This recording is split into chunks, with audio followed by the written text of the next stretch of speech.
Hi guys, great morning. This is your own भैया from न्यूलिफ tutorial. है ना।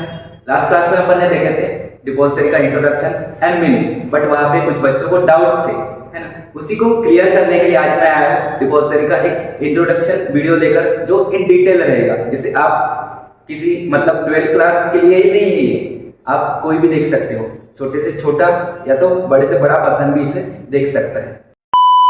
तो आते हैं अपने टॉपिक के ऊपर। लेट्स स्टार्ट गाइस, है ना। डिपॉजिटरी सिस्टम सिंपली अगर बोला जाए, डिपॉजिटरी सिस्टम सिक्योरिटीज से रिलेटेड होता है। सिक्योरिटीज में आपके शेयर्स आ गए, आपके बॉन्ड्स आ गए, कंपनी जिस दिन से पैसा रेज करती है वो सारी चीजें, आपके म्यूचुअल फंड आ गए, वो सारी चीजें सिक्योरिटीज में कवर होती है। तो जब कंपनी 1990s में जब कंपनी क्या करती थी, सिक्योरिटीज इशू करती थी, मतलब 1990s में जब वो शेयर इशू करती थी तो क्या इशू करती थी, वो शेयर सर्टिफिकेट इशू करती थी। किसके लिए?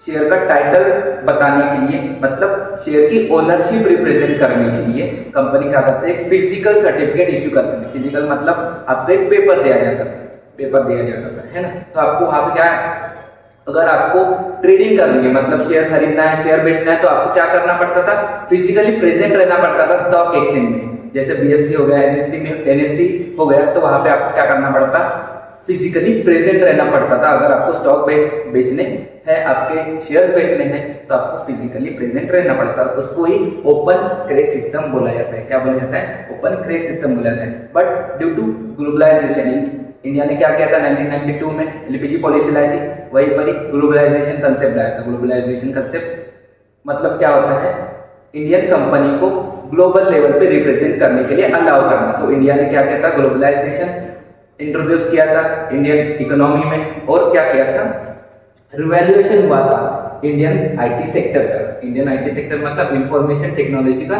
रिवैल्यूएशन हो गया था। उसी को ही कवर करने के लिए डिपॉजिटरी सिस्टम लाया गया। कब लाया गया? 1996 में इंडिया में डिपॉजिटरी सिस्टम लाया गया। डिपॉजिटरी सिस्टम 1996 में कुछ नया नहीं था।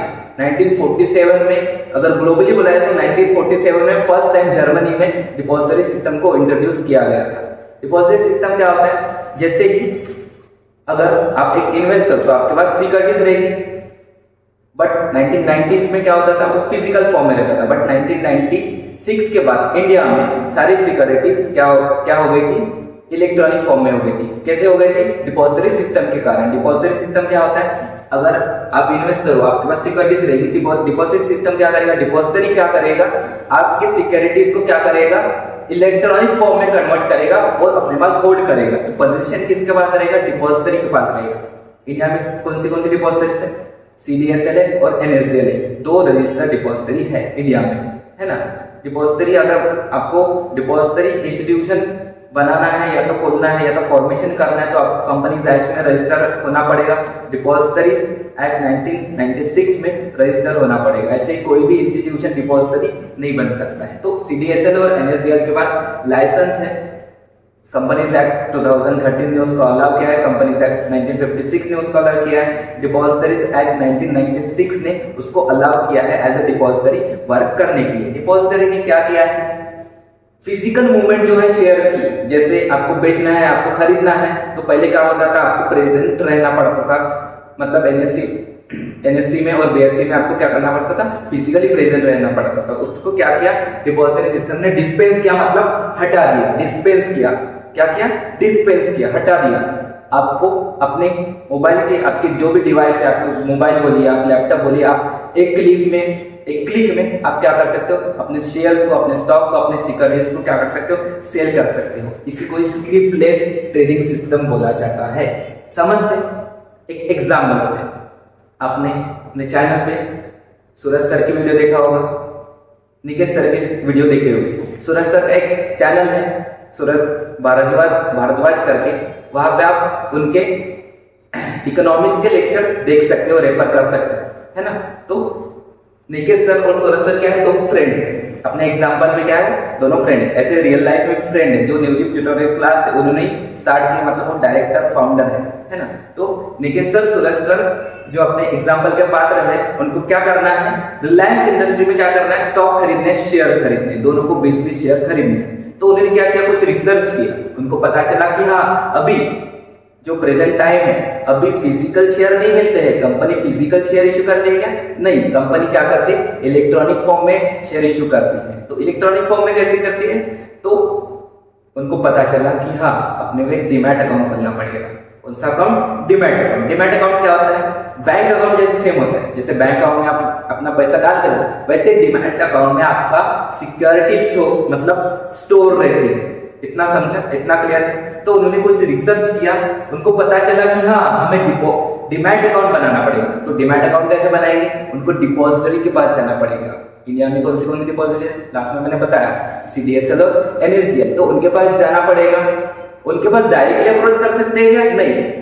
किसी को भी अगर डीमैट अकाउंट बनाना है तो डायरेक्टली आप डिपॉजिटरी को अप्रोच नहीं कर सकते हो, आपको जाना पड़ेगा डिपॉजिटरी पार्टिसिपेंट के पास। डिपॉजिटरी पार्टिसिपेंट कौन होता है? Depository participant is link between investor and depository.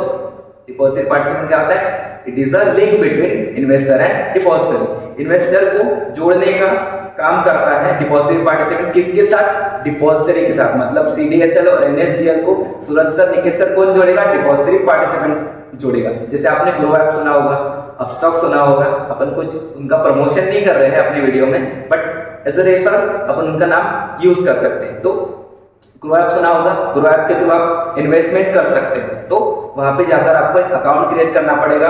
Grow app क्या है? एक डिपॉजिटरी पार्टिसिपेंट है, डिपॉजिटरी में रजिस्टर है, सेबी एक्ट में वो क्या है? रजिस्टर है। तो ग्रो ऐप में आपको एक अकाउंट खोलना पड़ेगा, उसको डीमैट अकाउंट बोला जाता है। साथ ही साथ डीमैट अकाउंट क्या होता है? आपकी सिक्योरिटीज को स्टोर करता है, एक स्टोर की तरह है। जैसे आपके घर है, उसमें एक स्टोर रहता है, स्टोर रूम रहता है, सारा सामान उसमें रहता है। वैसे ही अगर आपकी सिक्योरिटीज है तो डीमैट अकाउंट क्या करेगा? एक स्टोर रूम है, वहां पे सारे क्या रहेंगे? आपकी सिक्योरिटीज क्या रहेगी? बंद रहेगी। क्लियर है? एक क्या है? स्टोर रूम है। बट अगर आपको क्या करना है? शेयर्स की ट्रेडिंग करना है। ट्रेडिंग मतलब शेयर्स की परचेस करना है, शेयर्स खरीदना है या तो बेचना है, तो आपको क्या करना पड़ेगा? ट्रेडिंग अकाउंट खोलना पड़ेगा। ट्रेडिंग अकाउंट कौन खोलेगा? जहां पर आप डीमैट अकाउंट खोलते हो वहीं पर ही आपका ट्रेडिंग अकाउंट ओपन किया जाता है। ट्रेडिंग अकाउंट के साथ आपका बैंक अकाउंट लिंक होता है, क्योंकि अगर आपको शेयर खरीदना है तो ऐसे फुकट में तो कोई देगा नहीं, आपको पैसा पे करना पड़ेगा। तो आपका बैंक अकाउंट के साथ लिंक होता है। बिना बैंक अकाउंट आप ट्रेडिंग अकाउंट ओपन नहीं कर सकते। इतना क्लियर है ना? तो अगर आपको शेयर्स खरीदना है, बेचना है, आपको सिक्योरिटीज में क्या करना है? इन्वेस्ट करना है, तो आपको डीमैट अकाउंट बनाना पड़ेगा, है ना? स्टेप बाय स्टेप समझते हैं क्या होता है। सबसे बड़ा कंपोनेंट है सिक्योरिटीज। आपको पता रहना चाहिए कि आपको ये पर्टिकुलर सिक्योरिटीज खरीदना है ना? उसके बाद आता है बेनिफिशियल ओनर, उसको ही इन्वेस्टर बोला जाता है। क्या बोला जाता है? इन्वेस्टर बोला जाता है। तो इन्वेस्टर क्या करेगा? अप्रोच करेगा डिपॉजिटरी पार्टिसिपेंट को। अभी लास्ट में मैंने बताया कि आप डायरेक्टली डिपॉजिटरी को अप्रोच करेंगे क्या? नहीं, आप किसके पास जाओगे? डिपॉजिटरी पार्टिसिपेंट के पास, मतलब ग्रो ऐप के पास। आप अपना अकाउंट ओपन करोगे, है ना? अकाउंट कौन मेंटेन करेगा? डिपॉजिटरी मेंटेन करेगा, CDSL और NSDL मेंटेन करेगा। इतना क्लियर है ना? तो डिपॉजिटरी पार्टिसिपेंट का एक एजेंट है। क्या है? एजेंट है, जो क्या करता है? डिपॉजिटरी और इन्वेस्टर को लिंक करता है। डिपॉजिटरी और इन्वेस्टर को क्या करता है? लिंक करता है। डिपॉजिट पार्टिसिपेंट एक बुक एंट्री की तरह काम करता है। वो क्या करता है? अगर आपने शेयर खरीदा, अगर आपने बेचा, तो क्या करता है? बुक एंट्री पास करेगा, अपने बुक में लिखता रहेगा। इतना क्लियर है? डिपॉजिटरी का काम है आपके शेयर्स को स्टोर करके रखना। डिपॉजिटरी पार्टिसिपेंट का काम है आपके शेयर्स को क्या करना? आपके शेयर्स की जो ट्रेडिंग है उसके बारे में बही खाता लिखना, ऐसा बोल सकते हो आप। आपकी बुक एंट्री पास करना, आपके बेनिफिट ओनर के नाम मेंशन करते हुए चलना, है ना? तो जब कंपनी इश्यू करते हैं शेयर, तो किसके नाम पे इश्यू करते हैं? डिपॉजिटरी के नाम पे इश्यू करते हैं। डायरेक्टली इन्वेस्टर के नाम पे इश्यू नहीं करती है। किसके नाम पे इश्यू करते हैं? डिपॉजिटरी के नाम पे इश्यू करती है। एक्चुअली जब कंपनी शेयर इश्यू के साथ आती है, तब डायरेक्टली वो इन्वेस्टर के नाम पर शेयर इश्यू नहीं करती है, वो अपने लीगल ओनर, रजिस्टर ओनर के नाम पे मतलब क्या करती है? अपने शेयर इश्यू करती है। उनका नाम उनके रजिस्टर में मेंशन होता है। फिर रजिस्टर ओनर क्या करता है? उनको ट्रांसफर करता है पर्टिकुलर इन्वेस्टर को। ये कंसेप्ट कॉम्प्लेक्स है, इसको समझते इजी वे में अपने एग्जांपल के साथ। अपने एग्जांपल में क्या थे? सूरज सर थे, निकेश सर थे, उनको 20 शेयर खरीदना था रिलायंस इंडस्ट्री के। तो रिलायंस इंडस्ट्री क्या करेगी? अपने रजिस्टर ओनर मतलब CDSL और NSDL जो डिपॉजिटरी है उनके नाम पर शेयर इशू करेगी, मतलब वो क्या हो गए, उस पर्टिकुलर शेयर के लीगल ओनर हो गए।